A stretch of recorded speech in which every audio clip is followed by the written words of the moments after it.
చాలా సంతోషంగా ఉంది ఇక్కడికి రావడము. మా హోమ్ టౌన్ ఖమ్మమే, అంటే మా స్వస్థలం ఖమ్మమే. నేను పుట్టింది, పెరిగింది, చదివింది అంతా కూడా ఖమ్మమే. కాబట్టి నాకు పెద్దగా దూర ప్రయాణం చేసి వచ్చినట్టుగా ఏమీ అనిపించదు.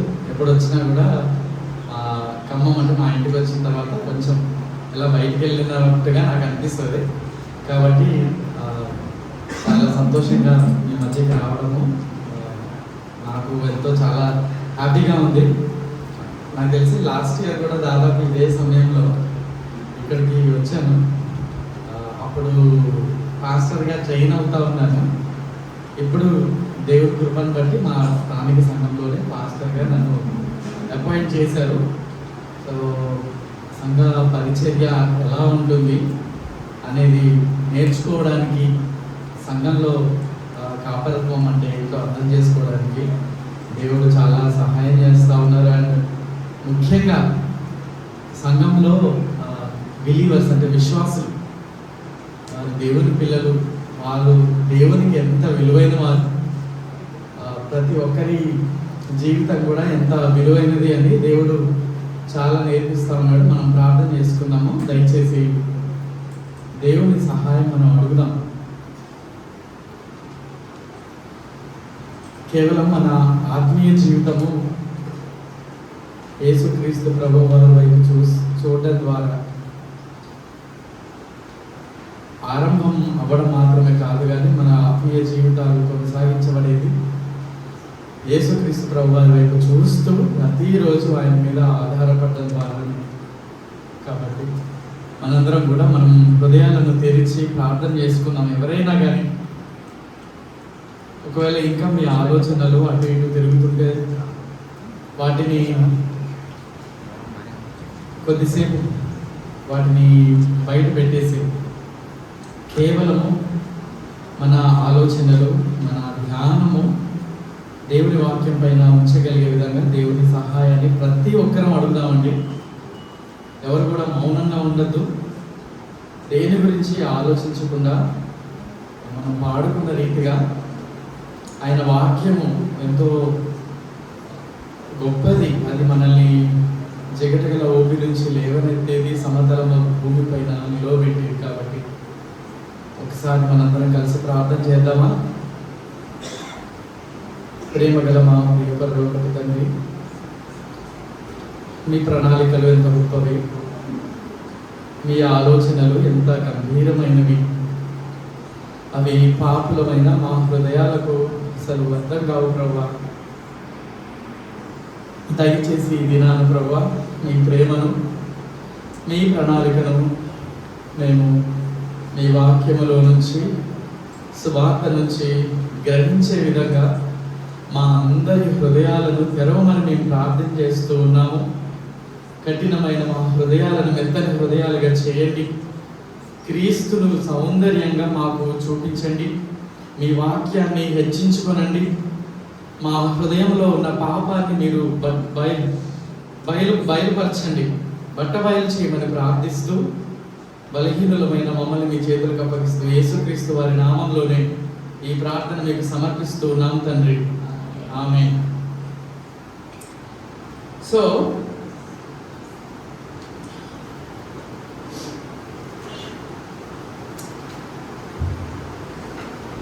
కొన్నిసార్లు మనకి ఖచ్చితంగా అనిపించేది ఏంటి అంటే, మనిషి జీవితం ఎంతో భారభరితమైనది. అరే ఈ జీవితము ఎంత కష్టం, అసలు బ్రతకడం ఎంత కష్టము, జీవించడం ఎంత కష్టము. కొన్నిసార్లు యేసుక్రీస్తు ప్రభువారు ఎవరో తెలియని వాళ్ళు ఈ విధంగా అనుకుంటారు. యేసుక్రీస్తు ప్రభువారిని గురించి తెలిసిన వాళ్ళు, లేదా యేసుక్రీస్తు ప్రభువే నిజమైన దేవుడు, ఆయన నా సొంత రక్షకుడు అని తెలిసిన వాళ్ళు కూడా చాలాసార్లు అనుకునేది ఏంటి అంటే, ఈ జీవితము లేదా క్రైస్తవ జీవితం కూడా చాలా భారభరితమైనది. ఒక దేశానికి మిషనరీగా వెళ్ళేటువంటి ఒక వ్యక్తి కూడా తను చాలా దేవుని గురించినటువంటి చదువులు చదివాడంట, ఉన్నతమైన చదువు చదివాడు. ఆయన మిషనరీగా వేరే దేశానికి వెళ్ళాలని తను చాలా ప్రిపేర్ అవుతూ ఉన్నాడు. ప్రిపేర్ అవుతూ ఉన్నప్పుడు తనకి కూడా చాలా కష్టంగా అనిపించిందని. అలా అనిపిస్తూ ఉన్న సమయంలో ఆ వ్యక్తి ఒక ప్రసంగాన్ని విన్నాడంట. అది ఆ ప్రసంగాన్ని వింటూ ఉన్నప్పుడు ఆ ప్రసంగం యొక్క ఇంట్రొడక్షన్లో ఒక మాట తనను ఎంతగానో ఆకర్షించింది, ఆకట్టుకుంది. అసలు ఆ మాట ద్వారానే తాను గ్రహించింది ఏంటి అంటే, అసలు నేను నిజంగా రక్షించబడలేదేమో, అందుకనే నా జీవితము లేదా నా క్రైస్తవ జీవితం ఇలా ఉందేమో. కానీ దేవుడు ఈరోజు నా హృదయాన్ని ఎంతో తేలికగా చేసినట్టుగా నాకు అనిపిస్తూ ఉంది. ఆ మాట ఏంటి అంటే, రోమీయులకు రాసిన పత్రిక 1వ అధ్యాయము 17వ వచనము. చదవాల్సిన అవసరం లేదు, కానీ ఆ మిషనరీగా వెళ్ళాలి అనుకునేటువంటి వ్యక్తి హృదయాన్ని తాకిన మాట ఏంటి అంటే, విశ్వాసము ద్వారా నీతిమంతులుగా తీర్చబడడం. ఈ మాట తన హృదయాన్ని తాకింది. తాను నిజంగా ఇప్పుడు నేను యేసుక్రీస్తు ప్రభువారి వైపు చూడగలుగుతున్నాను అని ఈ మాట. ఈ 2 రోజుల బైబిల్ క్యాంప్లో, ఈ బైబిల్ క్యాంపుకి ఉన్న థీము దాసత్వంలో ఉన్న మనిషికి దయగల దేవుని రక్షణ అనేటువంటి ఈ టైటిల్ కింద ఒకవేళ ఈ 2 రోజుల్లో మనం ఒక్క మాటని కనుక, ఒక స్టేట్మెంట్ని కనుక అర్థం చేసుకోగలిగితే, ఇది కేవలము మన హృదయాలను మాత్రమే కాదు, మన ఇళ్లను, మన కుటుంబాలను మాత్రమే కాదు, మన సంఘాలను కూడా మార్చగలిగినటువంటి గొప్ప శక్తి ఉంది. ఆ మాట ఏంటి అంటే, విశ్వాస మూలముగా లేదా విశ్వాసము ద్వారా నీతిమంతులుగా తీర్చబడడం. ఈ విషయం గురించి మనం లోతుగా ధ్యానించే దానికంటే ముందు ఇందాక చెప్పినట్టుగా ఈ విశ్వాసము ద్వారా నీతిమంతులుగా తీర్చబడము అనే మాటను ఆకర్షించినటువంటి ఆ మిషనరీ ఎవరో కాదు, జాన్ వెస్లీ గారు. చరిత్రలో ఎంతో గొప్ప ఉజ్జీవాన్ని మరి తీసుకొచ్చినటువంటి గొప్ప మిషనరీగా ఉన్నారు. కేవలం జాన్ వెస్లీ గారు మాత్రమే కాదు, అగస్టిన్ అనేటువంటి గొప్ప దైవజనుడు, మార్టిన్ లూథర్ అనేటువంటి గొప్ప దైవజనుడు, వీరు కూడా క్రైస్తవ్యానికి ఎంతో గొప్ప ఉజ్జీవాన్ని తీసుకొచ్చినటువంటి వారు కూడా ఈ రోమా పత్రికను వాళ్ళు ధ్యానించడం ద్వారా, రోమా పత్రికలో దేవుడు అపోస్తులుడైన పౌలు ద్వారా మరి చెప్పించినటువంటి విషయాల ద్వారా వాళ్ళు ఎంతగానో ఉజ్జీవం పొందారు. అండ్ వాళ్ళు ఎంతో మందిని ఉజ్జీవింపజేశారు కూడా. కాబట్టి ఈ రోజు కూడా ఇక్కడ మనందరము రోమా పత్రికను అండ్ స్పెషల్గా నేను టీచ్ చేయడానికి, దేవుని సహాయంతో నేను ప్రిపేర్ అయినది టీచ్ చేయడానికి నేను వచ్చాను. మొదటి అధ్యాయం మాత్రమే ఈరోజు మనం ధ్యానించుకుంటాం. ఓకేనా? మీకు పేపర్స్ ప్రింట్అవుట్ మెటీరియల్ ఇచ్చారు కదా, ఎవరైతే రాయగలరో వాళ్ళు మీరు వాటిని ఫిల్ చేస్తూ మనం ముందుకెళ్దాము. కానీ చాలా ఆలోచిస్తూ, చాలా మన హృదయాన్ని సిద్ధపరచుకుంటూ మనం ఈరోజు వీటిని ఫిల్ చేస్తూ మన హృదయంలో దేవుని వాక్యాన్ని నింపుకోవడానికి మనం ప్రయత్నం చేద్దాం. మొట్టమొదటి భాగం చూడండి, సెషన్ 1 అని ఉంది కదా. సెషన్ 1లో మొట్టమొదటి భాగము. ఇక్కడ మొత్తం నేను 5 భాగాలు ప్రిపేర్ చేసుకుని వచ్చాను. 1, 2, 3, 4, 5. ఈ 5 భాగాలు కలిపితే 3 సెషన్. మనకి ఇచ్చినటువంటి స్కెడ్యూల్లో 3 సెషన్స్ ఉన్నాయి. ఒకవేళ సమయం కొంచెం తక్కువగా ఉంటే మనం 2 సెషన్స్లో కూడా కలిపి మనం దీన్ని చేసుకుంటాం. కాకపోతే కొంచెం ఎక్కువసేపు ఉంటుంది, అది గమనించండి.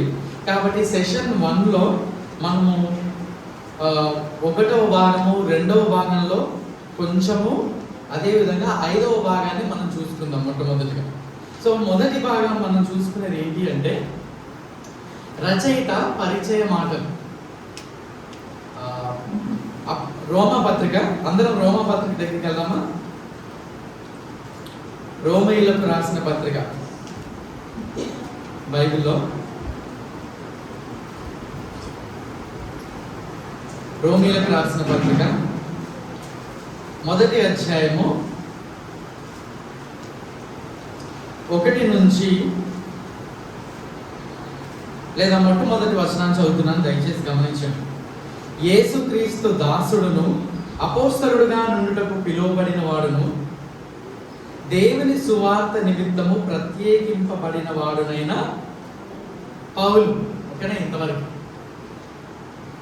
సో ఈ రోమ పత్రికను రాసింది ఎవరు? దీని నుంచి చెప్పగలరా మీరు? మొదటి వచనం దగ్గర కూడా వెళ్ళిన అవసరం లేదు, పైన ఆల్రెడీ టైటిల్ ఉంది. ఏంటి టైటిల్? అపోస్తలుడైన పౌలు రోమీయులకు రాసిన పత్రిక అని ఉంది కదా. అయితే కేవలము దాని ఆ పైన హెడ్డింగ్స్ అన్ని ఎవరైతే బైబిల్ని ప్రింట్ చేయడం జరిగిందో వాళ్ళు పెట్టినారు. కానీ యాక్చువల్గా ఈ రోమా పత్రిక లేదా లెటర్ అంటారు కదా, ఈ లెటర్లో ఉన్నటువంటి విషయంలో నుంచి మనము ఎవరు ఈ పత్రిక రచయిత అని మనం చూస్తే, యేసుక్రీస్తు దాసుడు అపోస్తలుడిగా నుండుటకు పిలువబడిన వాడు దేవుని సువార్త నిమిత్తము ప్రత్యేకింపబడిన వాడైనా ఎవరంట? పౌలు. సో మొట్టమొదటి ప్రశ్నకి ఆన్సర్ రాస్తారా? రోమా పత్రిక ఎవరు రాశారు? మొదటి అధ్యాయం మొదటి వచనంలో మనం చూసాం కదా, ఎవరు రాసింది? అపోస్తలుడైన పౌలు. ఆన్సర్ ఆయన. ఫస్ట్ క్వశ్చన్కి ఆన్సర్ చేసేసాం మనం. ఓకే, పెద్దవాళ్ళు ఎవరైనా రాయకుండా కేవలం మీరు వింటుంటే మీరు చాలా జాగ్రత్తగా వినండి. తర్వాత మీకు క్వశ్చన్స్ కూడా అడుగుతారని స్కెడ్యూల్లో ఉందన్నమాట. మీకు ప్రశ్నలు ఉన్నాయంట, క్విజ్. కానీ ఎవరైనా నాకు తెలిసి ఆర్గనైజర్స్లో ఎవరైనా బ్రదర్స్ క్విజ్ క్వశ్చన్స్ కూడా ప్రిపేర్ చేసుకోవచ్చు. తర్వాత క్వశ్చన్స్ అడుగుతారు, క్విజ్లో మీరు క్వశ్చన్స్ కూడా ఆన్సర్ చేయొచ్చు. కాబట్టి రోమ పత్రికను ఎవరు రాశారు? పౌలు రాశారు, అపోస్తలుడైన పౌలు. ఒకసారి ఈ పౌలు తన గురించి తాను ఏం చెప్పుకుంటున్నాడు ఈ విషయం ఈ వచనంలో చూడండి. యేసుక్రీస్తు దాసుడు అపోస్తలుడుగా నుండుటకు పిలువబడ్డవాడు సువార్త నిమిత్తము ప్రత్యేకింపబడినవాడు. ఇక్కడ 3 విషయాలు చెప్తున్నాడు పౌలు. ఏంటది? దాసుడు మొట్టమొదటి పదం, రెండవది అపోస్తలుడు, మూడవది ప్రత్యేకింపబడిన వాడు. దేని కొరకు? సువార్త నిమిత్తం ప్రత్యేకింపబడిన వాడు.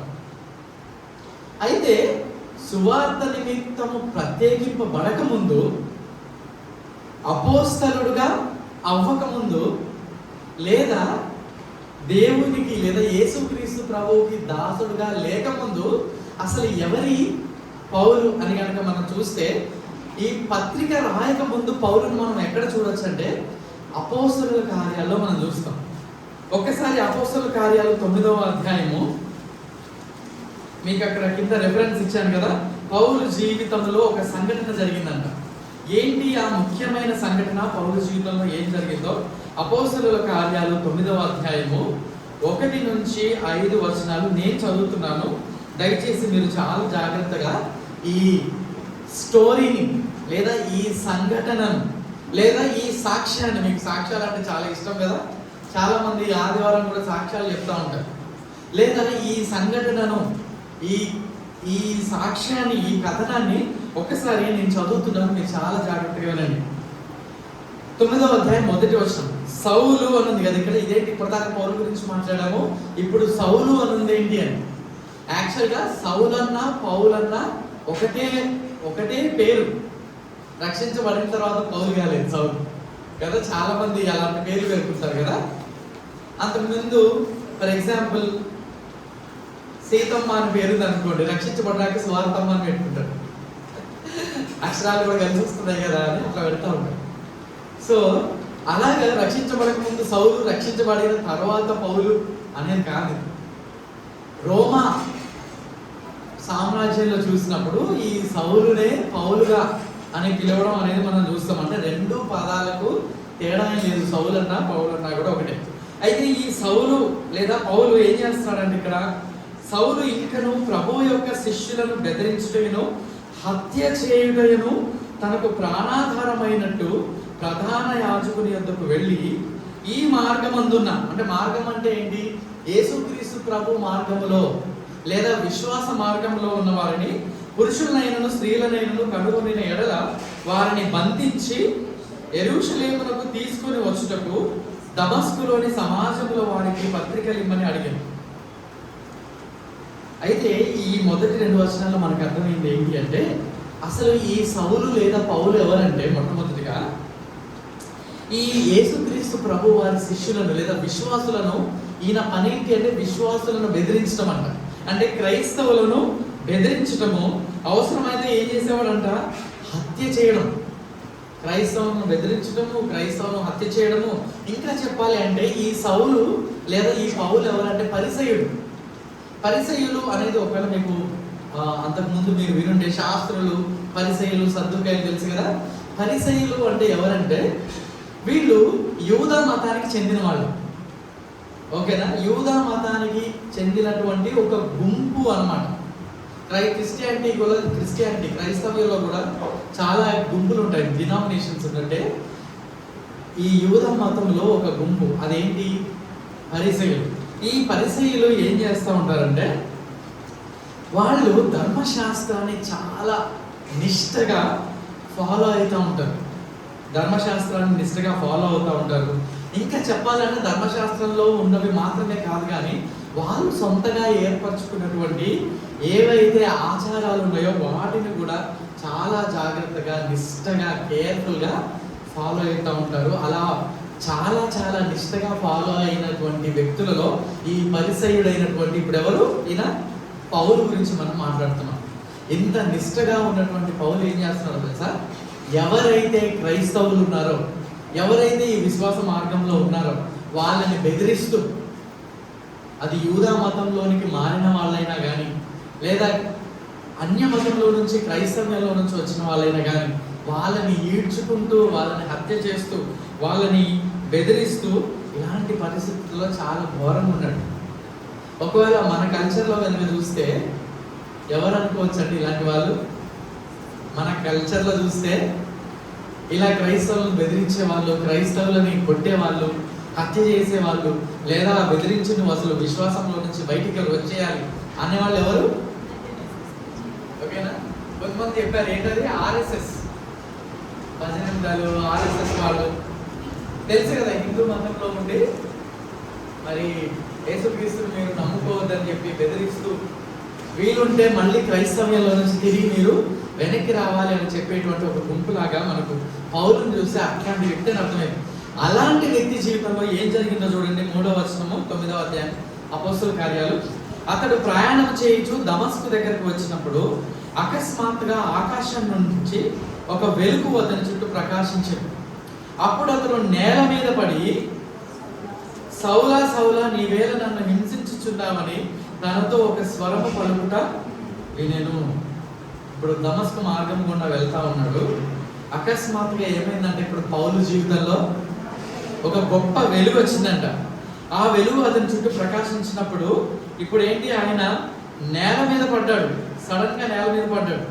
కొంతమంది ఏమంటారంటే, ఒకవేళ సౌలు గుర్రం మీద ప్రయాణం చేస్తా ఉన్నాడేమో, ఆ గుర్రం మీద నుంచి కింద పడ్డాడేమో అన్నట్టుగా ప్రయాణం చేస్తా ఉండు, అప్పుడు ఆయన అక్కడి నుంచి కింద పడ్డాడేమో అని కూడా కొంతమంది అంటా ఉంటారు. నేల మీద పడ్డాడు. ఒక స్వరాన్ని విన్నాడంటే, ఏంటి, సౌలా సౌలా నీవేళ నన్ను హింసించుచున్నావని తనతో ఒక స్వరం పలుకుట విన్నాడు.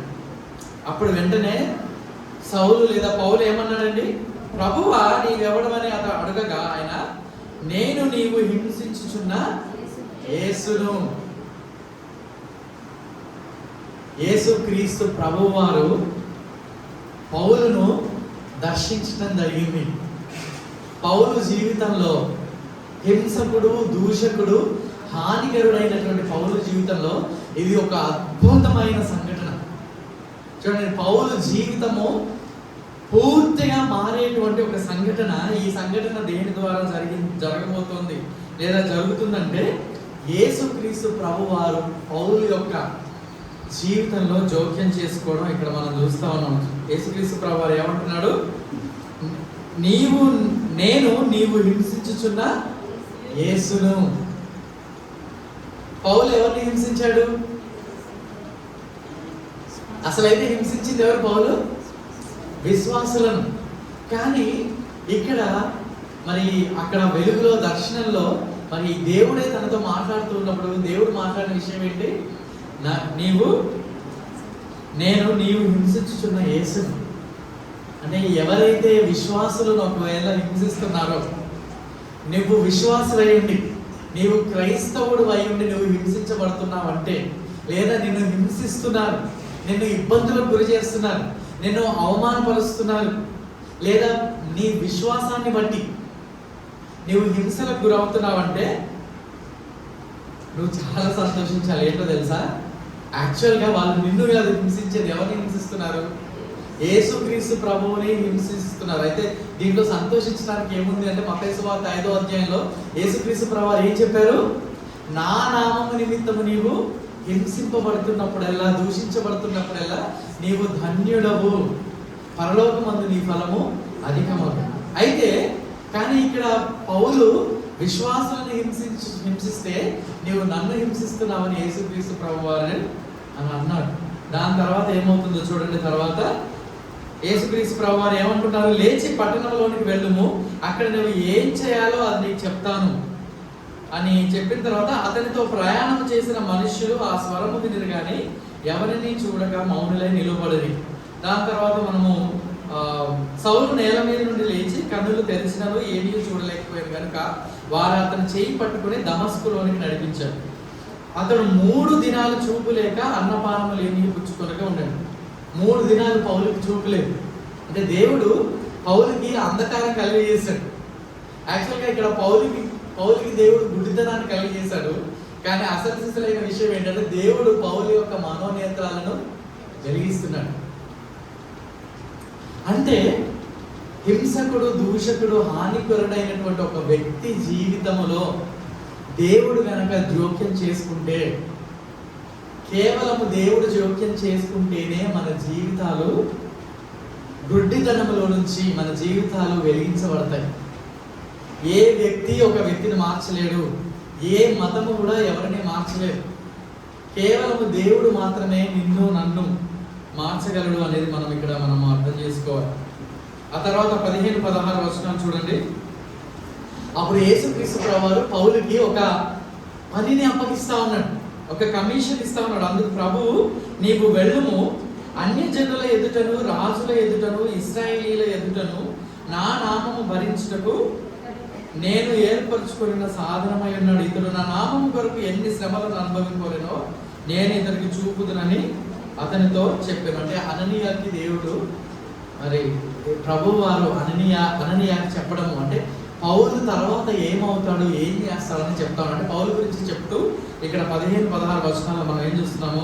అన్యజనులకు సువార్థికుడుగా. అందుకనే రోమాపత్రిక 1వ అధ్యాయంలో అపోస్తలుడైన పౌలు అంటా ఉన్నాడు కదా, పౌలుతో ఈ మాటలు చెప్పింది ఎవరు, లేదా పౌలుకి ఈ పనిని అప్పగించింది ఎవరు, పౌలు హృదయంలో ఈ రక్షణ కార్యాన్ని జరిగించింది ఎవరు అంటే దేవాది దేవుడైనటువంటి యేసుక్రీస్తు ప్రభువారు. ఆయనకి అప్పగించిన పని ఏంటి అంటే అన్యజనులకు సువార్తను ప్రకటించాలి. అందుకనే రోమపత్రిక 1వ అధ్యాయంలో మనం చూస్తూ ఉన్నాం కదా, యేసుక్రీస్తు దాసుడును అపోస్తలుడుగా నుండుటకు పిలువబడిన వాడును, దేవుని సువార్త నిమిత్తము ప్రత్యేకింపబడిన వాడు. ఇప్పుడు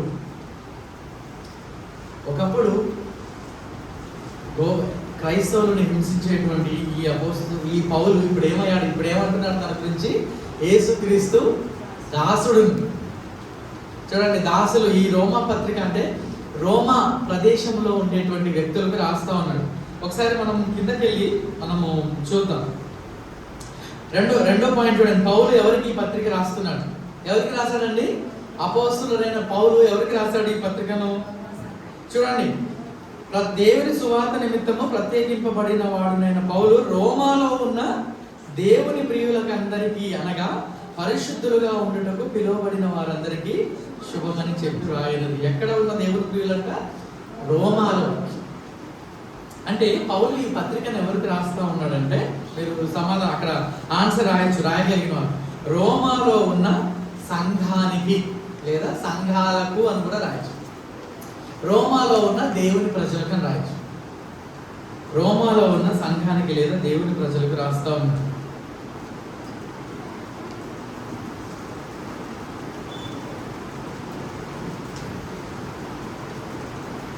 అయితే ఈ పత్రికను రోమాలో ఉన్నటువంటి ప్రజలకు రాస్తున్నప్పుడు యేసుక్రీస్తు దాసుడును అని పౌలు తనకు తాను పరిచయం చేసుకుంటున్నాడు. సో అపోస్తలుడైన పౌలు రోమాలో ఉన్న దేవుడి ప్రజలకి ఈ పత్రికను రాసేటప్పుడు అంతకుముందు పౌలు ఎప్పుడైనా రోమాకి వెళ్ళాడు? ఇది మీకు ఒక ప్రశ్న. చెప్తారు ఎవరైనా? పౌలు అప్పటి వరకు ఈ రోమా పట్టణానికి ఎప్పుడైనా పౌలు వెళ్ళడం జరిగిందా అంటే వెళ్ళడం జరగలేదు. కాబట్టి పౌలు తనను తాను పరిచయం చేసుకుంటున్నాడు. అందుకనే రచయిత పరిచయ మాటలు అని హెడ్డింగ్ పెట్టడం జరిగింది. తనను తాను రోమాలో ఉన్న ప్రజలకు పరిచయం చేసుకుంటున్నాడు. యేసుక్రీస్తు దాసుడును అని పౌలు తనను తాను పరిచయం చేసుకుంటున్నప్పుడు దాసుడు అనే మాట రోమా ప్రజలకు చాలా బాగా తెలుసు. మీకు తెలుసో లేదు? దాసుడు అంటే మీకు ఆ పదం బాగా అర్థమైందా? దాసులు అంటే మనకి దాసుడు అంటే ఏదో గొప్ప పొజిషన్లో ఉన్న వ్యక్తిని మనం అనుకుంటాం కదా, దేవుడు దాసులు అని అంటారు. యాక్చువల్గా రోమా సామ్రాజ్యంలో పట్టణంలో ఉన్నటువంటి ప్రజలకు దాసుడు అంటే ఇంగ్లీష్లో దీన్ని ఏమంటారంటే స్లేవ్, లేకపోతే బానిస. అంటే పౌలు ఏమంటున్నాడంటే నేను యేసుక్రీస్తు ప్రభు వారి యొక్క బానిసను.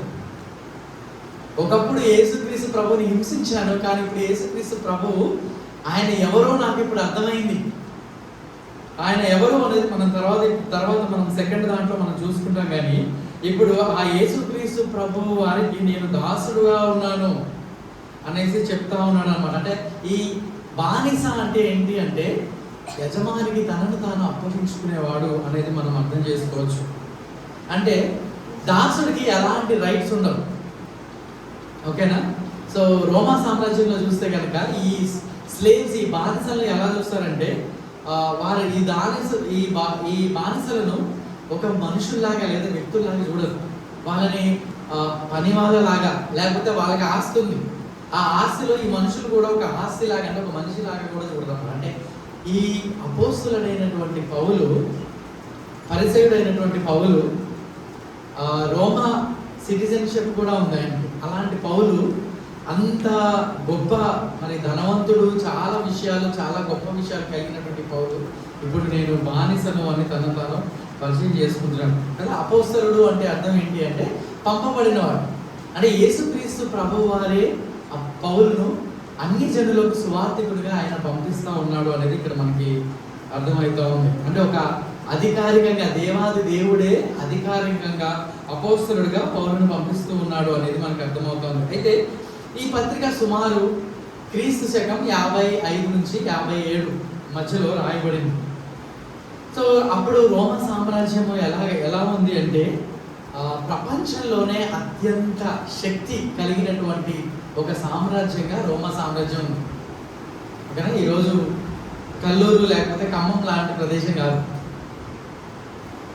ఉదాహరణకు చూడాలి అంటే ఇప్పుడు మన ప్రపంచంలో చాలా స్ట్రాంగ్ దేశంగా చూస్తే ఉదాహరణకు మనం అమెరికా దేశాన్ని చూసుకోవచ్చు.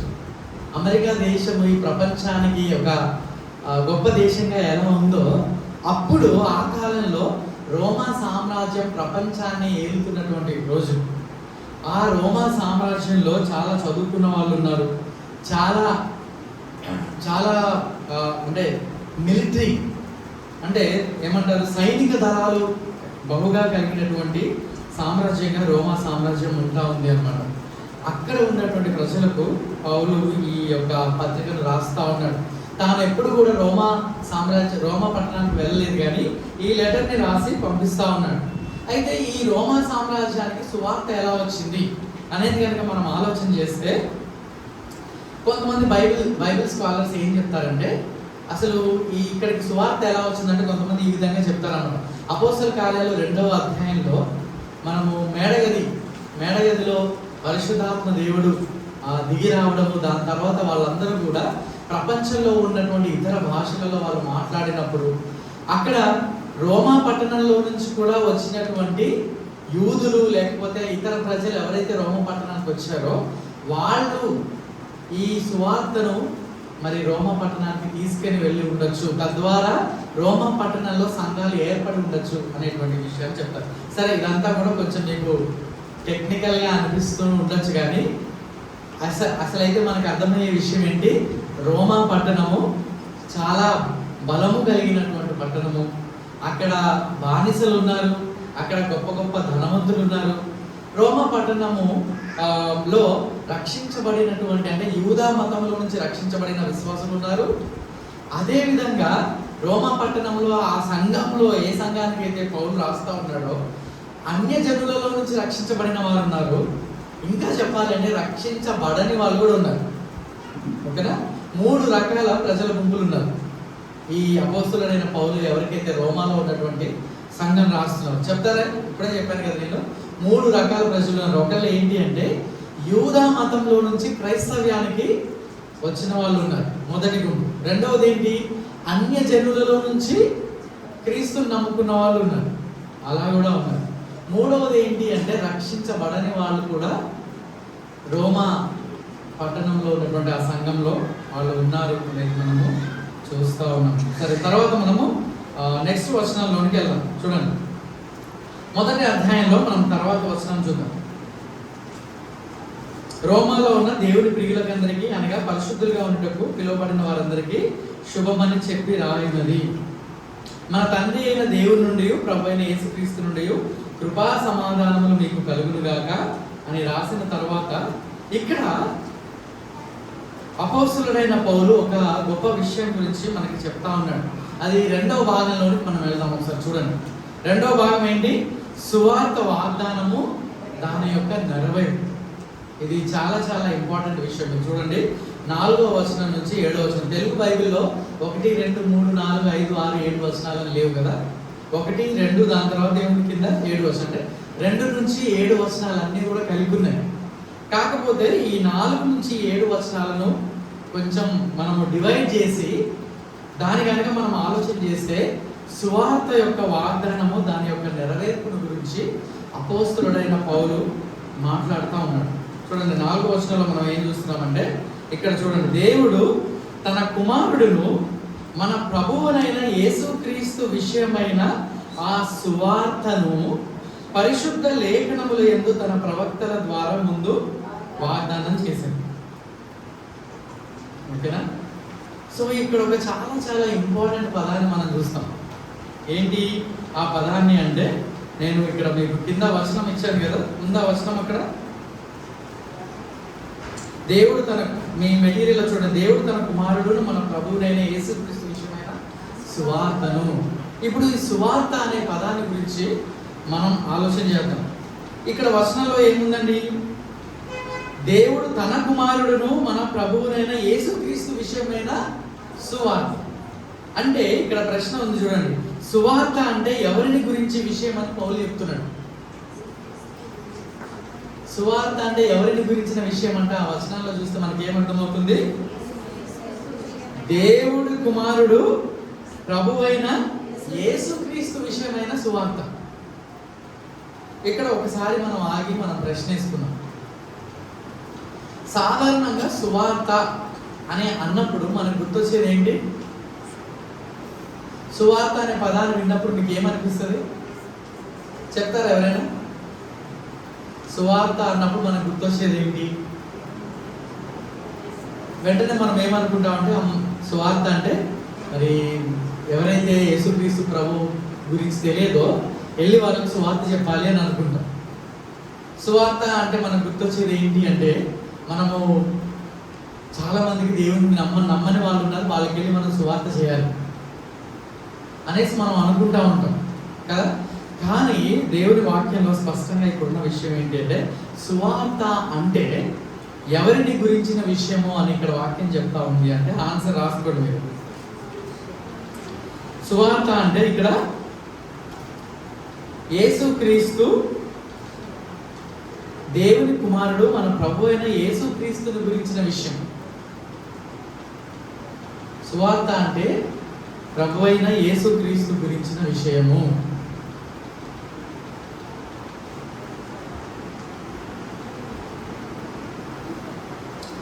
అయితే ఏంటి యేసుక్రీస్తు ప్రభువుని గురించిన విషయం? అసలు ఈ యేసుక్రీస్తు ప్రభు వారు ఎవరు అని కనుక మనం ఆలోచన చేస్తే, అపోస్తల కార్యాలు 9వ అధ్యాయం 5వ వచనం చూస్తారు ఒకసారి. ఎవరైనా చదువుతారా?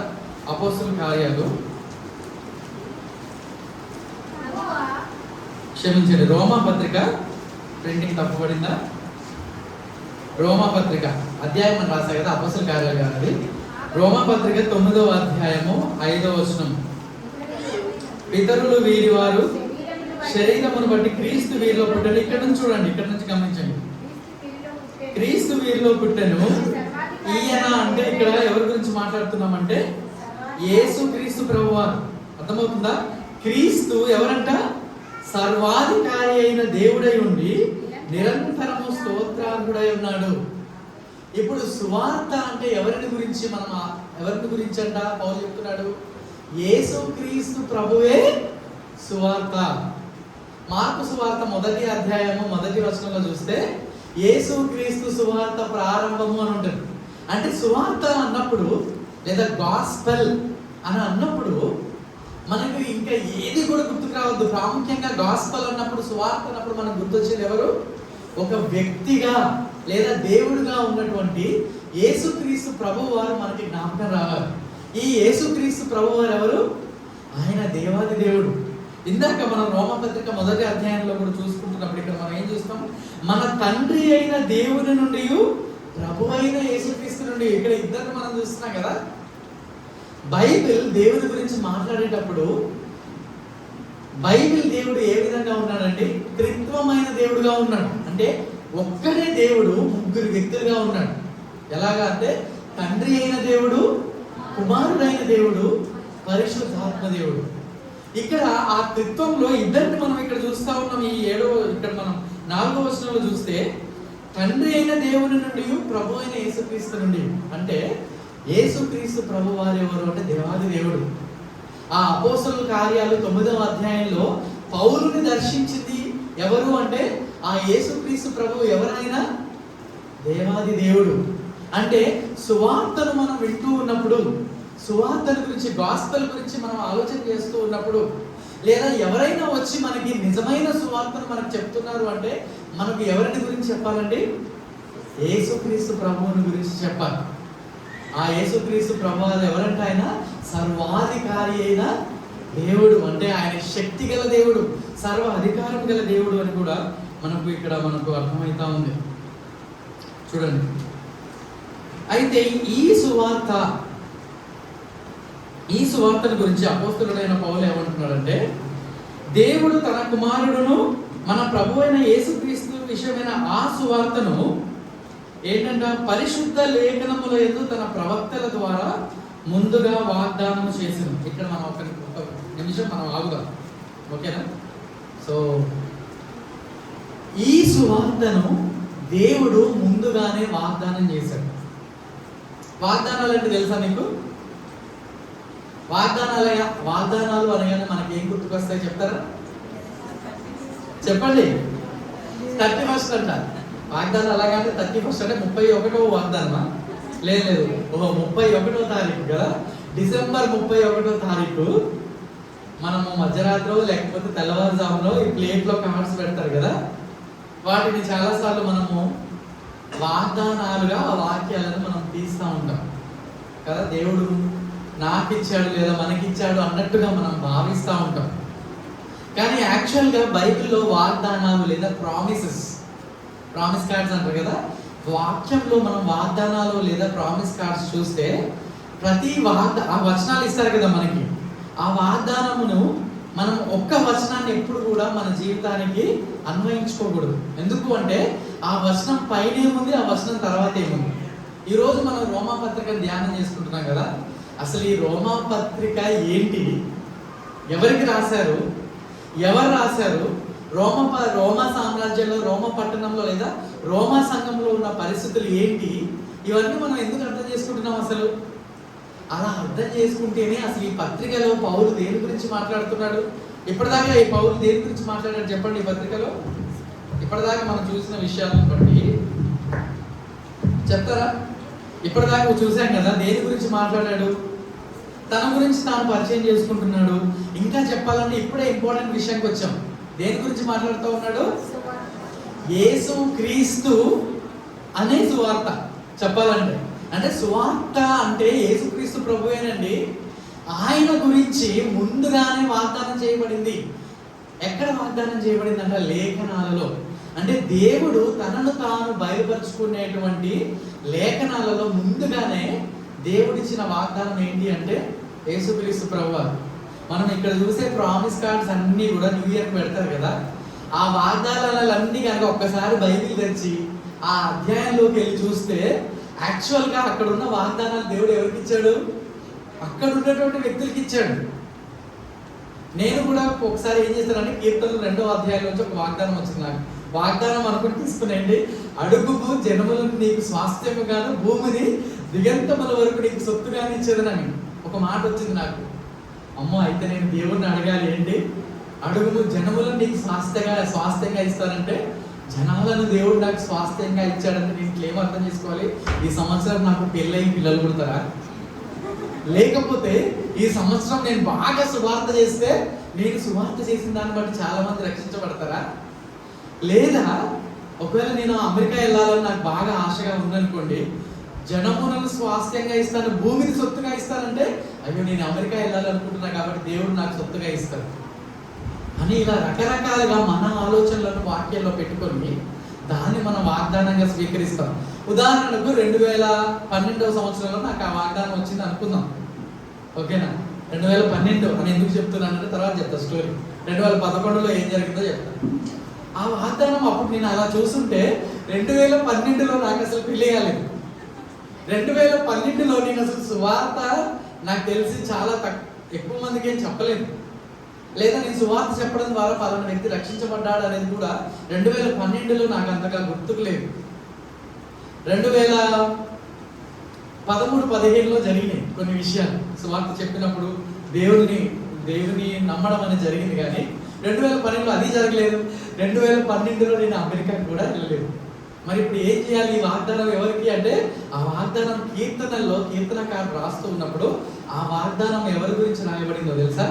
అది యేసుక్రీస్తు ప్రభు వారి గురించే చెప్పబడింది. ఇంకా చెప్పాలంటే ఆ మాటలు కనీసము దావీదు సింహాసనం మీద రాజుగా రాబోయేటువంటి యేసుక్రీస్తు ప్రభు వారికి సంబంధించింది.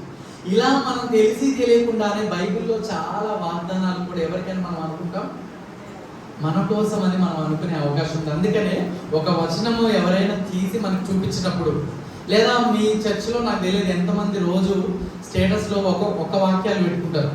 పొద్దున్నే లేవగానే ఏంటి, దేవుడు నీకు కాపు కాస్తాడు, లేదా దేవుడు నీకు తోడుగా ఉంటాడు, దేవుడు నీకు అది ఇస్తాడు, దేవుడు నీకు ఇది ఇస్తాడు అని ఒక్కొక్క వచనాలు పెడతారు. కానీ ప్రతి ఇలాంటి మాటల వెనక ఒక కండిషన్ ఉంటుంది. ఏంటి? నువ్వు యథార్థవర్తనుడై నా ఎదుట నీవు ఇలా బ్రతికితే నీకు క్షేమం ఉంటుంది అని దాన్ని వదిలేస్తారన్నమాట. లేదా అది ఒక వ్యక్తికో, ఒక రాజుకో, ఒక దేవుని సేవకులకో దేవుడు పిలుచుకున్నటువంటి బైబిల్లో ఆ వ్యక్తులకు సంబంధించిన, కానీ మనకి కాకపోవచ్చు. ఒక బైబిల్ పండితుడు ఈ విధంగా చెప్తాడు. ఏంటో తెలుసా? బైబిల్లో దేవుడు చాలా క్లియర్గా స్పష్టంగా చెప్పినటువంటి ఒకే ఒక వాగ్దానం ఉందన్న. ఆ వాగ్దానం ఏంటో తెలుసా? ఇప్పుడు ఈ చర్చ్ బిల్డింగ్లో, ఈ చర్చ్ హాల్లో చాలా మంది కూర్చున్నారు కదా. ఒకవేళ ఎంతమంది రక్షించబడ్డారో నాకు తెలియదు ఈరోజు వచ్చిన వాళ్ళలో. ఒకవేళ మనము రక్షించబడితే మనం అర్థం చేసుకోవాల్సింది ఏంటంటే మన అందరికీ కూడా దేవుడు ఇచ్చినటువంటి ఒకే ఒక వాగ్దానము ఇప్పుడే మనం చూసుకున్నది ఏంటి అంటే, దేవుడు తన కుమారుడును మన ప్రభు అయిన యేసుక్రీస్తు విషయమైన ఆ సువార్తను పరిశుద్ధ లేఖనమందు తన ప్రవక్తల ద్వారా ముందు వాగ్దానం చేశాడు. అంటే దేవుడు మనకి ఇచ్చినటువంటి వాగ్దానం ఏంటి? సువార్త. లేదా సువార్త ఎవరి గురించి చెప్తుంది? యేసుక్రీస్తు ప్రభువారు. అంటే మన జీవితాలలో మనకు దేవుడు చేసినటువంటి క్లియర్ వాగ్దానం ఏంటో తెలుసా? అది ఏంటది? మన ప్రామిస్ కార్డులో మనం రాసుకోవాలి అంటే ఆ ప్రామిస్ ఏంటి? యేసుక్రీస్తు ప్రభువారే. ఆయనను దేవుడు మనకి వాగ్దానంగా ఇస్తున్నాడు. ఇంకా మిగతా ప్రామిసెస్ అన్నీ కూడా అవి మనకి వర్తిస్తాయో లేదో మనకైతే తెలియదు, కాబట్టి మనం దాన్ని ఆలోచన చేసుకోవాలి. అయితే దేవుడు మనుషులకు సువార్తను పంపించడానికి, లేదా సువార్తను లేఖనాలలో ముందుగానే వాగ్దానం చేయడానికి గల కారణం ఏంటి? ఈ ప్రశ్నను మనము చాలా జాగ్రత్తగా ఆలోచించాలి. సెషన్ 1కి ఇంకా ఎంత టైం ఉందో చెప్తారా?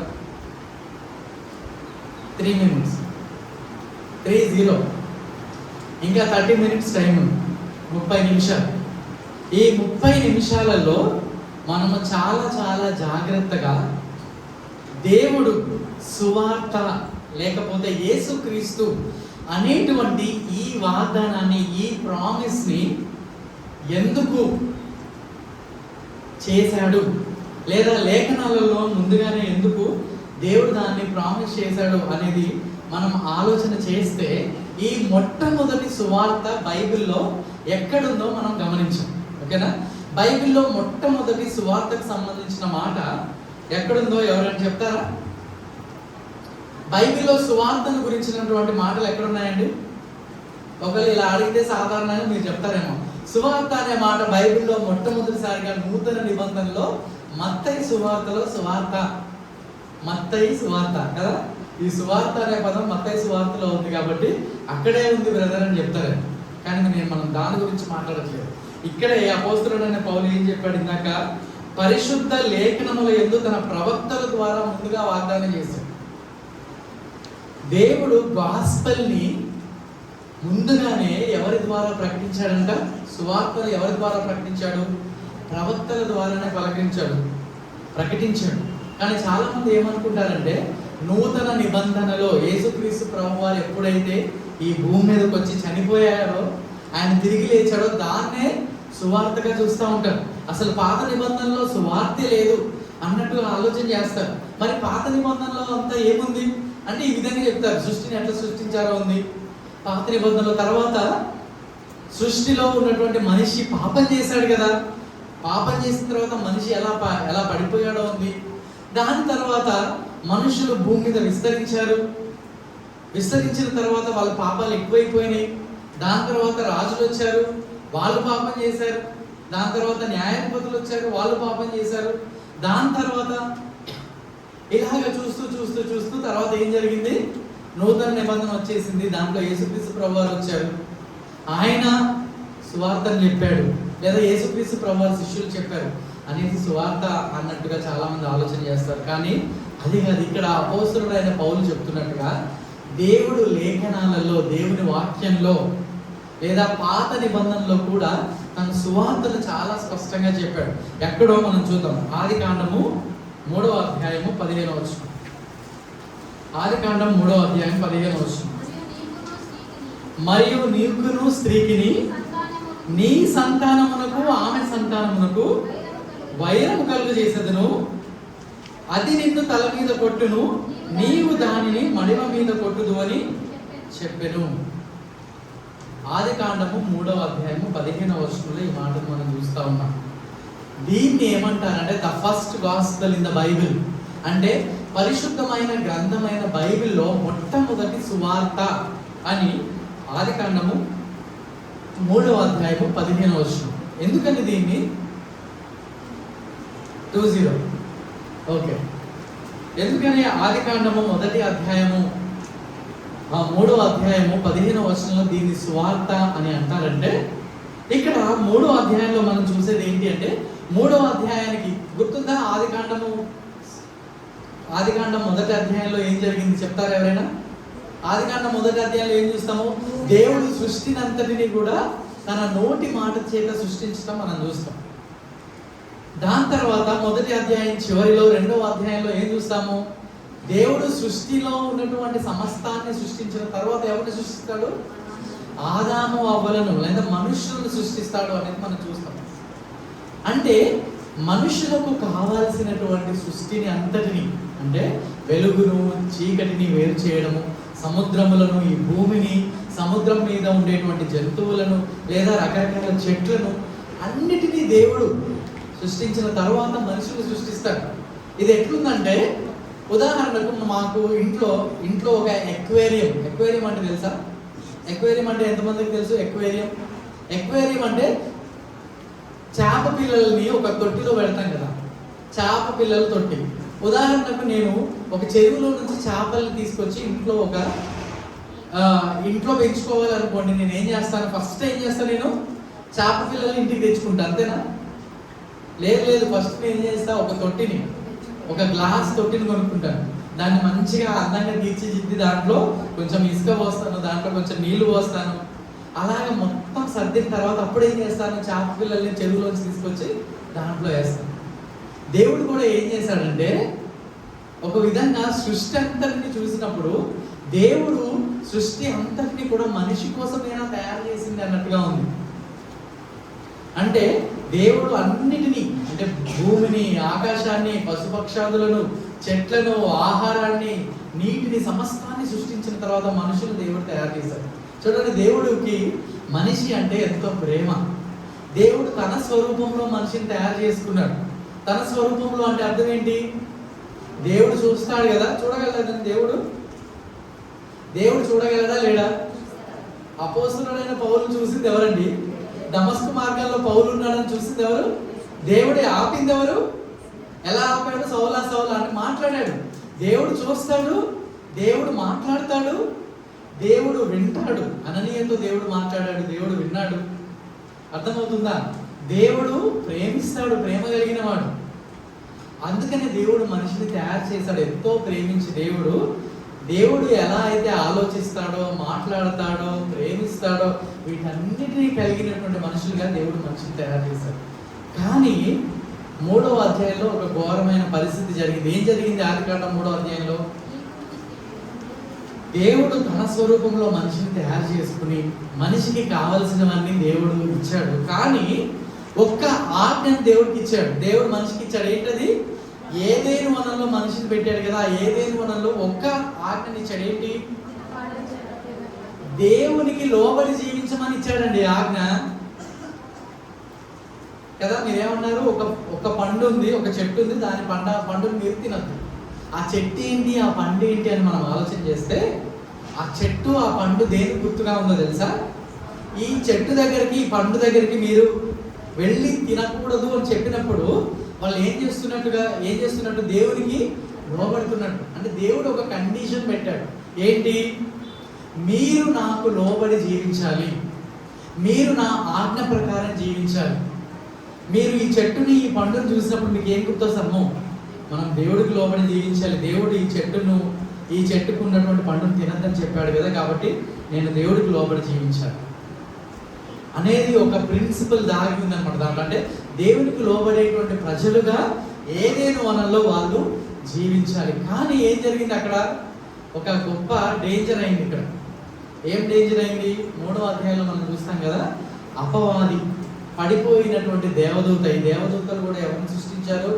దేవుడే సృష్టించాడు. కానీ ఈ దేవదూత ఏం చేసింది? గర్వించడం ద్వారా, పరలోకంలో నుంచి భూమి మీదకి పడిపోవడం ద్వారా ఈ దేవదూత ఇప్పుడు గర్వంతో నిండినటువంటి ఈ దేవదూత అపవాదిగా, లేకపోతే సాతానుడుగా మారడం జరిగింది. ఈ సాతానుడు ఏం చేస్తున్నాడో తెలుసా? సాతానుడికి ఉన్నటువంటి ముఖ్య లక్షణం ఏంటి అంటే, దేవుడికి ఉన్నటువంటి మహిమను నాకు కావాలి. అందుకనే దేవుడు ఆకాశంలో నుంచి, పరలోకంలో నుంచి తోసేశాడు. అర్థమవుతుందా? కిందకు వచ్చి ఇప్పుడు ఏం చేస్తా ఉన్నాడు?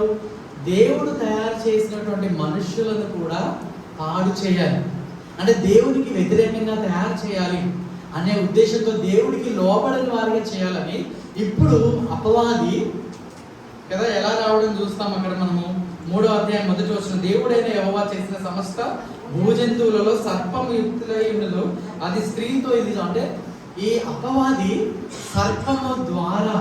సర్పంలో ప్రవేశించడం ద్వారా అపవాది మాట్లాడుతూ ఇప్పుడు ఏం చేస్తున్నాడు? ఆదాము అవ్వలను మోసగించడం మనం చూస్తున్నాం. ఇక్కడ చూడండి, దయచేసి వినండి.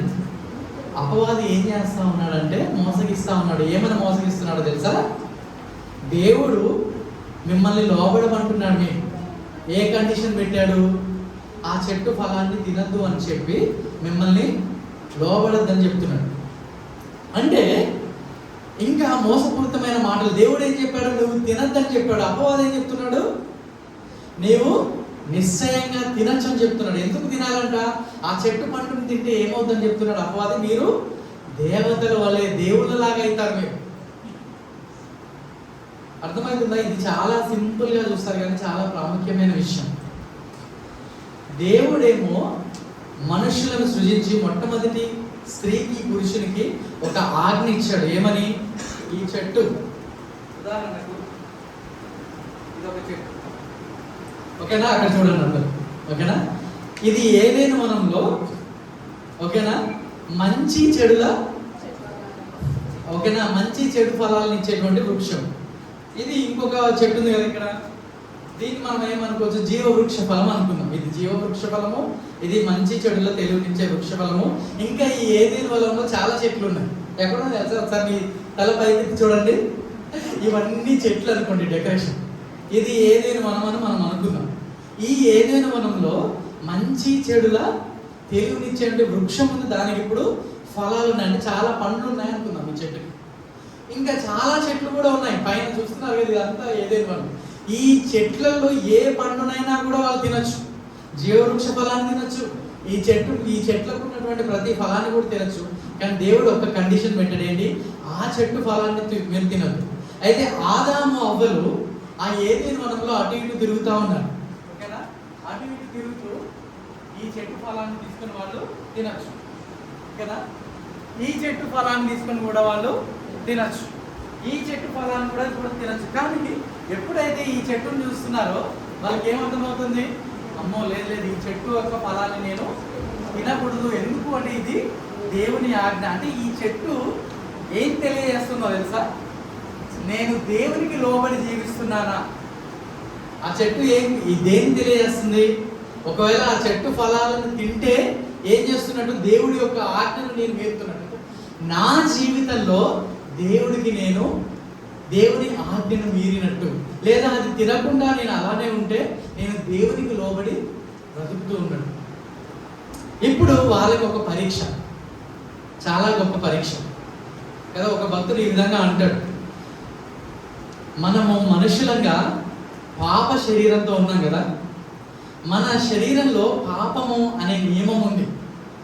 ఒక భక్తుడు ఏమంటాడంటే, మన శరీరంలో ఉన్న పాపము నియమము కూడా ఏదైనా వనంలో ఆ చెట్టు లాంటిదే అని అంటాడు అనమాట. మన పాపానికి మనం లోబడతామా? పాపానికి మనం మనల్ని అప్పగించుకుంటే, మనం పాపం చేసేస్తే ఎవరికి విరోధంగా పాపం చేసినట్టు? దేవునికి విరోధంగా పాపం చేసినట్టు. ఆదాము అవ్వలు ఈ చెట్టు పండులు కనుక తింటే వాళ్ళు చేసిన పాపము పండు తినడం కాదండి. యాక్చువల్గా వాళ్ళ పాపం ఏంటి? దేవునికి లోబడట్లేదు. మనం కూడా పాపం చేస్తే దేవునికి లోబడట్లేదు. వాళ్ళు కూడా పండు తింటే దేవునికి లోబడట్లేదు, దేవుని ఆజ్ఞను మీరుతున్నట్టుగా. అయితే ఆదాము అవ్వలు ఇప్పుడు ఏం చేశారు? అవ్వను ఇప్పుడు మోసగించాడు అనమాట. అపవాది సాతాను శోధించాడు. మోసగించిన తర్వాత అవ్వ ఇప్పుడు ఏమనుకుంది తన మనసులో కదా? శోధన ఫస్ట్ ఎక్కడ వస్తుందండి? అందరికీ శోధనలు ఎక్కడొస్తాయి? ఫస్ట్ ఆలోచనల్లో శోధన వస్తుంది. దాని తర్వాత ఆలోచనను ఆలోచిస్తూ అది సత్యమని నమ్మేసింది. ఏది? అపవాది ఏమన్నాడు? మీరు ఆ చెట్టు పండును కనుక తీసుకొని తింటే మీరేమవుతారు? దేవతల్లాగా, దేవుడిలాగా అవుతారు. మనిషి ఎక్కడైనా దేవుడిలాగా అవుతాడా? మనిషి దేవుడిలాగా అవుతాడా? చెప్పండి. ఎప్పటికీ అవ్వలేడు. ఎందుకు? మనిషి దేవుడిలాగా ఎందుకు అవ్వలేడు చెప్పండి? మనిషి కాబట్టి కదా. నవ్వొస్తుందా? అంటే దేవుడు ఎవరు అంటే ఆయన సర్వాధికారి అయినటువంటి ప్రభువు అయి ఉన్నాడు. ఆయన సృష్టికర్త అయి ఉన్నాడు. ఆయన సమస్తాన్ని శాసించగలిగిన వాడు. సమస్తమును నోటితో ఈ సృష్టిని సృజించినవాడు. ఆయన అన్నిటినీ తనకు నచ్చినట్టుగా చేసేవాడు. అన్నిటి మీద ఆయనకు అధికారం ఉంది. కానీ మనిషి అలాంటి వాడు కాదు కదా. మనిషి దేవుని చేత తయారు చేయబడిన వాడు. ఇప్పుడు అపవాదికి ఉన్నటువంటి పన్నాగం ఏంటి? అపవాది కూడా దేవుడిలాగా కావాలి అని కోరుకుంటున్నాడు. అపవాది మనిషిని కూడా మీరు దేవుళ్ళు అవుతారు అనే విధంగా శోధిస్తూ ఉన్నాడు. అయితే ఈ మాట విన్న ఆదాము అవ్వలు ఇద్దరు కూడా ఏం చేశారు? వెళ్ళి ఆ చెట్టు పండును తీసుకొని తిన్నారు. అంటే దేవుని ఆజ్ఞను మీరారు. దేవుని ఆజ్ఞను మీరడం అంటే బైబిల్ దాన్ని ఏమని చెప్తుందో తెలుసా? ఆజ్ఞను అతిక్రమించడం అనేది పాపం. ఎప్పుడైతే మన హృదయంలో దేవుడు ఇవ్వని దానిని గురించి మనం ఆశిస్తూ ఉంటామో, లేదా చెడును మనం కోరుకుంటూ ఉంటామో, లేదా దేవుని ఆజ్ఞను మీరి మనం ప్రవర్తిస్తూ ఉంటామో, అది పాపము అని బైబిల్ చాలా స్పష్టంగా చెప్తా ఉంది కదా. ఆ దేవుని యొక్క ఆజ్ఞను మనం మీరడమే పాపం. అంటే మనిషి చేసేటువంటి ప్రతి చిన్న పాపము కూడా మొట్టమొదటిగా ఎవరికి వ్యతిరేకంగా చేస్తున్నాడు? దేవునికి వ్యతిరేకంగా చేస్తున్నాడు. మనిషి ఆడే ప్రతి చిన్న అబద్ధము కూడా ఎవరికి వ్యతిరేకంగా పాపం చేస్తున్నాడు? దేవునికి వ్యతిరేకంగా.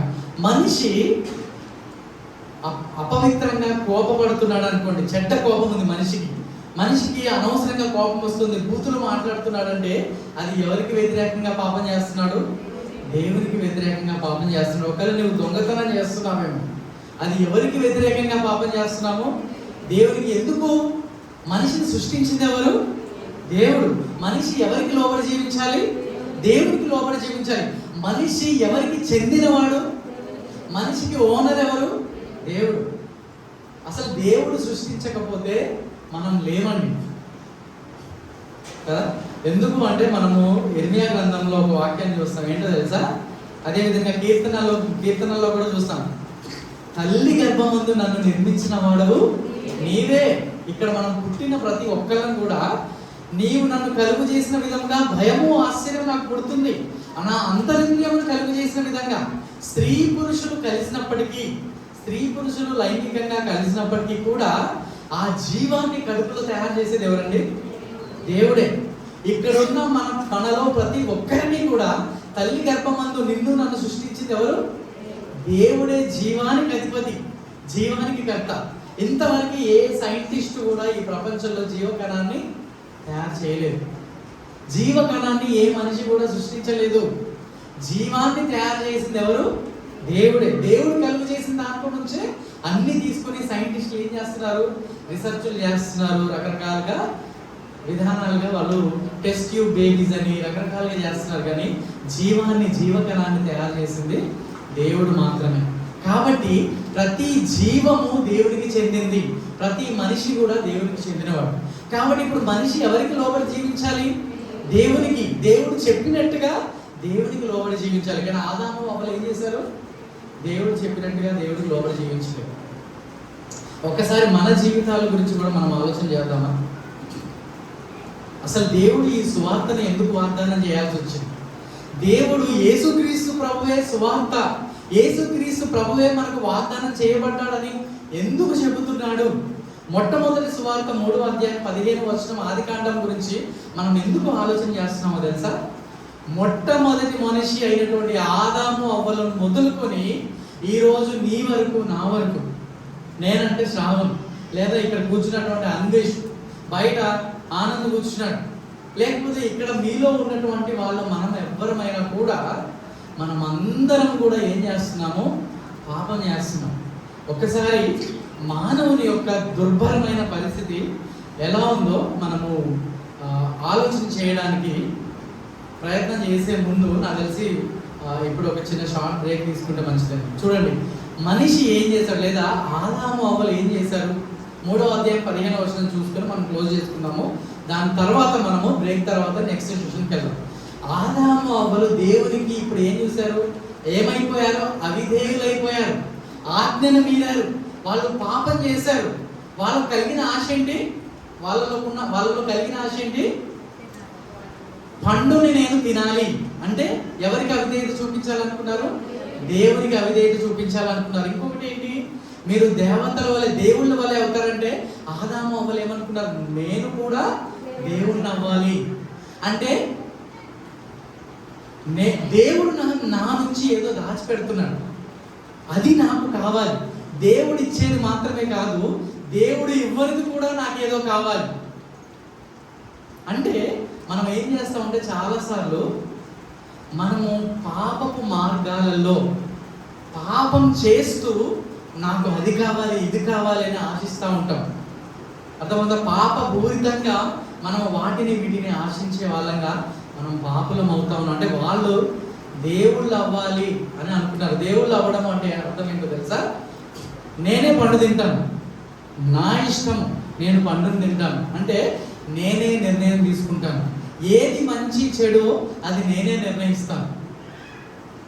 ఒకసారి చూడండి, మన హృదయాలలో తొంగి చూసుకుంటే, ఆదాము అవ్వల వైపు చూసినా, మన హృదయంలో మనం చూసినా చాలాసార్లు మన జీవితంలో ఏది మంచి ఏది చెడు అని ఎవరు నిర్ణయిస్తున్నారు? మనమే నిర్ణయిస్తున్నాం. నాకు నచ్చింది చేస్తాం, నాకు నచ్చినట్లు బ్రతుకుతా, నాకు ఇష్టం ఇది కావాలి, అందులో పాపం ఉంది, అది పాప సంబంధమైనది అయినా కూడా నాకు అది కావాలి, నాకు నచ్చినట్టుగా నేను బ్రతుకుతా. ఎవరు చూస్తున్నారు? నాకు నచ్చినట్టుగా మాట్లాడతా, నాకు నచ్చినట్టుగా ప్రవర్తిస్తా, నాకు నచ్చిన ప్రదేశానికి వెళ్తా, నాకు నచ్చిన వాళ్ళతో స్నేహం చేస్తా, నాకు నచ్చిన వాళ్ళతో సంబంధం పెట్టుకుంటా, నచ్చినవి నాకు మొబైల్లో ఇంటర్నెట్లో రకరకాలుగా నేను చూస్తాను. ఇలా రకరకాల పాపాలు మనిషి చేస్తూ ఏమనుకుంటున్నాడు తెలుసా? నాకు నచ్చింది నేను చేస్తాను, ఆ పండును నేను తీసుకుంటాను, నాకు దేవుడు చెప్పిన మాటలు నాకు అవసరం లేదు, నాకు దేవుడే అవసరం లేదు, నేనే దేవుణ్ణి అవుతా అని మనిషి ఎప్పుడైతే నిర్ణయించుకున్నాడో, మనిషి ఎప్పుడైతే ఆజ్ఞను మీరాడో పాపం చేశాడు. కానీ దేవుడు ఎలా ఉన్నాడు? ఒకసారి దేవుడి వైపు చూడండి. ఇప్పటిదాకా కెమెరా ఎవరి వైపు చూసాము? మనము ఆదాము అవ్వల వైపు చూసాము, సాతానుడు మోసగించడం చూసాము, ఆదాము అవ్వలను చూసాము, ఏదైనా వనంలో వీళ్ళందరూ చూసాము. ఒకసారి కెమెరా మనం దేవుడి వైపు చూద్దాం. అసలు దేవుడు ఎలాంటి వాడు? దేవుడు ఎంతో ప్రేమ కలిగిన వాడు, దేవుడు సర్వశక్తిమంతుడు, సర్వ అధికారం కలిగిన వాడు. ఇప్పుడు ఈ సర్వశక్తిమంతుడు, సర్వ అధికారం కలిగిన వాడు ఈ ఆదాము అవ్వలను లేదా ఈ సమస్త మానవాళ్ళని ఏం చేయాలి చెప్పండి? ఆదాము అవ్వలు పాపం చేస్తే వాళ్ళు ఏం చేయాలి? పాపానికి ఖచ్చితంగా శిక్ష రావాలి. ఎందుకు? దేవుడు అంతకుముందే ఏం చెప్పాడు? ఒకవేళ మీరు ఈ పండును తింటే, ఈ పండు దినమున నిశ్చయంగా మీరు చస్తారు అని చెప్పాడు. అంటే దేవుని ఆజ్ఞను మీరినటువంటి ఏ వ్యక్తి అయినా, దేవుని సృష్టిగా దేవుడు తయారు చేసినటువంటి ఏ వ్యక్తి అయినా పాపము చేస్తే ఆ పాపము ద్వారా దేవుని శిక్షకు గురవుతా ఉన్నాడు. మొట్టమొదటిగా పాపం చేసింది ఎవరు అంటే ఆదాము అవ్వలు. తర్వాత ఆదాము అవ్వలలో నుంచి వచ్చినటువంటి ప్రతి వ్యక్తి కూడా ఆ వ్యక్తుల్లో ఏముంటుందో తెలుసా? పాప బీజం ఉంది. కాబట్టి ప్రతి మనిషి కూడా పాపం చేస్తున్నాడు కదా. ఈ ప్రపంచంలో పాపం చేయని మనిషి ఎవరైనా ఉన్నారండి? ఎవరు లేడు. బైబిల్ కూడా చెప్తుంది, నీతిమంతుడు లేడు, ఎక్కడూ లేడు. ఈ పాపం చేసిన వ్యక్తి పొందుకునేటువంటి శిక్ష ఏంటో తెలుసా? పాపానికి శిక్ష ఏంటి? పాపము వలన వచ్చే జీతము మరణము. ఏంటా మరణము? నీకు నిశ్చయంగా చచ్చదు అంటే అక్కడ ఆదికాండంలో దేవుడు ఏం చెప్తున్నాడు తెలుసా? నీకు నాకు మధ్య దూరము. ఇప్పుడు ఏదైనా వనంలో జరిగినటువంటి అతి ఘోరమైన విషయం ఏంటి అంటే, దేవుడు సమృద్ధి అయిన జీవాన్ని ఏదైనా వనంలో మనుషులకు ఇచ్చాడు. సమృద్ధి అయిన జీవాన్ని ఇచ్చాడు, సమృద్ధి అయిన ఆహారాన్ని ఇచ్చాడు, దేవుడితో సహవాసాన్ని ఇచ్చాడు, దేవుడు కావలసినవన్నీ వారికి దయచేస్తా ఉన్నాడు. దేవునితో సంతోషకరమైనటువంటి సంతృప్తికరమైనటువంటి జీవితం వాళ్ళకు ఉంది. కానీ ఇప్పుడు ఏమైంది? పాపం చేయడం ద్వారా దేవుడి నుంచి ఆదాము అవ్వలు దూరం అయిపోయారు.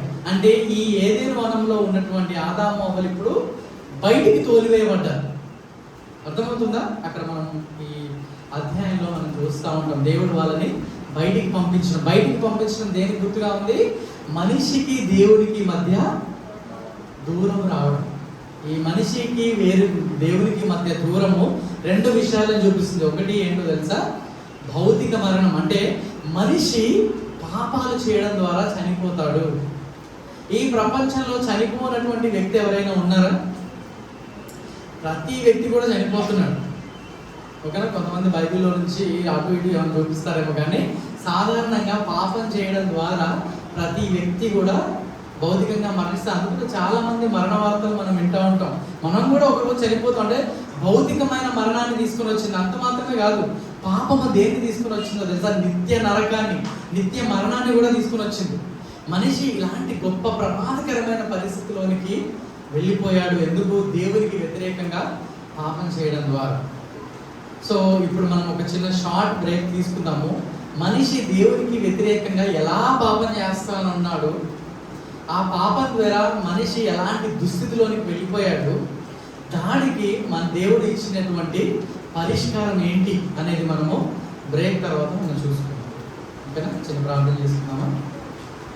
ప్రేమ కలిగితండి, కృప కలిగిన దేవా, అది ఇంతసేపు మేము రోమ పత్రికలో 1వ అధ్యాయంలో పౌలుని గురించి మేము చూసాం ప్రభా. మరి పౌలును మీరు రక్షించారు, పిలుచుకున్నారు, సువార్తను అన్యజనుల్లో ప్రకటించడానికి మీరు తనని ఎన్నుకున్నారు. ఆ సువార్త అంటే యేసుక్రీస్తు ప్రభువేనని, ఆ సువార్తను మాకు వాగ్దానం చేశారని మీరు మీ లేఖనాలలో ముందుగానే చెప్పారు. అయితే ఈ సువార్తను ఎందుకు వాగ్దానం చేయాల్సి వచ్చింది, యేసుక్రీస్తు ప్రభువారు ఎందుకు మాకు వాగ్దానం అయ్యారు అనేది మేము చూసుకుంటూ ఉండగా మేము చూసాం ప్రభా, మరి మనుషులంగా మేము పాపం చేయడం ద్వారా